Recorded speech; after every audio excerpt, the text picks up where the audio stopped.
নমস্কার বন্ধুরা, প্রথমে প্রত্যেককে স্বাগত জানাই আমার ইউটিউব চ্যানেল এডুকেশন অ্যান্ড দেবশ্রীতে। আপনারা যারা এসএলএসটি দিতে চলেছেন 2025 সালে এবং বাংলাতে, তাদের জন্য গুরুত্বপূর্ণ কিছু প্রশ্ন উত্তর প্রফেসর শঙ্কুর ডায়েরি থেকে আমি দিয়ে দিলাম। গল্পটির নাম কারভাস। ইতিপূর্বে যে গল্প থেকে আমি প্রশ্ন উত্তর দিয়েছি তা হলো বোমযাত্রীর ডায়েরি এবং প্রফেসর শঙ্কু ও আশ্চর্য পুতুল।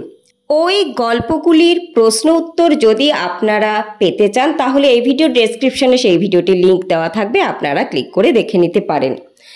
কারভাস গল্পটির মূল বিষয়বস্তু হলো প্রফেসর শঙ্কুর পাখি সম্পর্কিত গবেষণা, পাখির বুদ্ধিমত্তা পরীক্ষার জন্য একটি যন্ত্র আবিষ্কার এবং একটি কাককে তিনি পুষেছিলেন। সেই কাকটির ওপর তিনি গবেষণা করেছিলেন। সেই কাকটির নামই হলো কারভাস এবং এই কাকটি ক্রমেই তার শেখানো সমস্ত কিছু আয়ত্ত করে ফেলে। প্রফেসর শঙ্কুকে আহ্বান জানানো হয় পক্ষী সম্মেলনে, যেটি হয়েছিল চিলিতে। তিনি যান সেখানে এবং কারভাসকেও সঙ্গে নিয়ে যান। সেখানে একজন ম্যাজিশিয়ান ছিলেন বা জাদুকর ছিলেন, যিনি নাকি পাখিদের নিয়েই বিভিন্ন রকম ম্যাজিক দেখাতেন।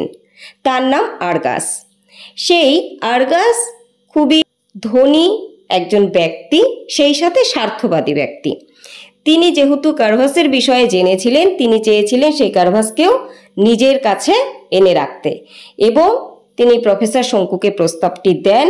কিছু টাকার লোভও দেখান, কিন্তু শঙ্কু রাজি হননি এবং সে ওই কাকটিকে বা কারভাসকে চুরি করে নিয়ে যায় এবং শেষ পর্যন্ত প্রফেসর শঙ্কু তার বন্ধু গ্রেনফেল এবং পুলিশের সহায়তায় তার কারভাসকে উদ্ধার করে এবং গল্পটি এখানেই শেষ হয়ে যায়।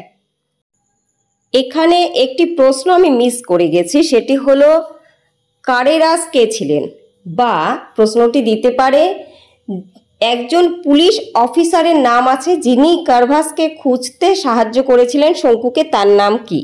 উত্তর হবে কারেরাস। আচ্ছা, প্রত্যেকটি প্রশ্নই গুরুত্বপূর্ণ, প্রত্যেকটি প্রশ্ন খুব ভালো করে পড়বেন বন্ধুরা। আমি চেষ্টা করেছি আপনাদের জন্য সমগ্র টেক্সটটি পড়ে তার থেকে যে গুরুত্বপূর্ণ প্রশ্নগুলো সেগুলো বাছাই করে দেওয়ার জন্য। কারণ দেখুন, চাকরির পরীক্ষার ক্ষেত্রে কোথা থেকে প্রশ্ন আসবে কেউ জানে না, তাই না? সেই ক্ষেত্রে লাইন বাই লাইন পড়তে হয়, যেটি আমি পড়েছি এবং আপনাদের জন্য প্রশ্ন উত্তর তৈরি করেছি। এ বাদ দিয়েও কারভাস এবং আর্গাসের সম্পর্কে কিছু গুরুত্বপূর্ণ তথ্য আমি শেষে দিয়ে দিয়েছি।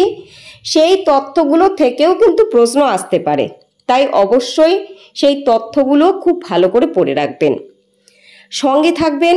আশা করছি আপনাদের হাতে যদিও সময় খুব কম, তবু চেষ্টা করব যতটুকু সম্ভব গুরুত্বপূর্ণ প্রশ্ন উত্তরগুলো আপনাদের হাতে তুলে দেবার। খুব ভালো থাকবেন, সকলকে ভালো রাখবেন, আর পরীক্ষার প্রস্তুতি আশা করি খুব ভালো করে নিয়েছেন। আপনাদের সফলতা প্রার্থনা করি।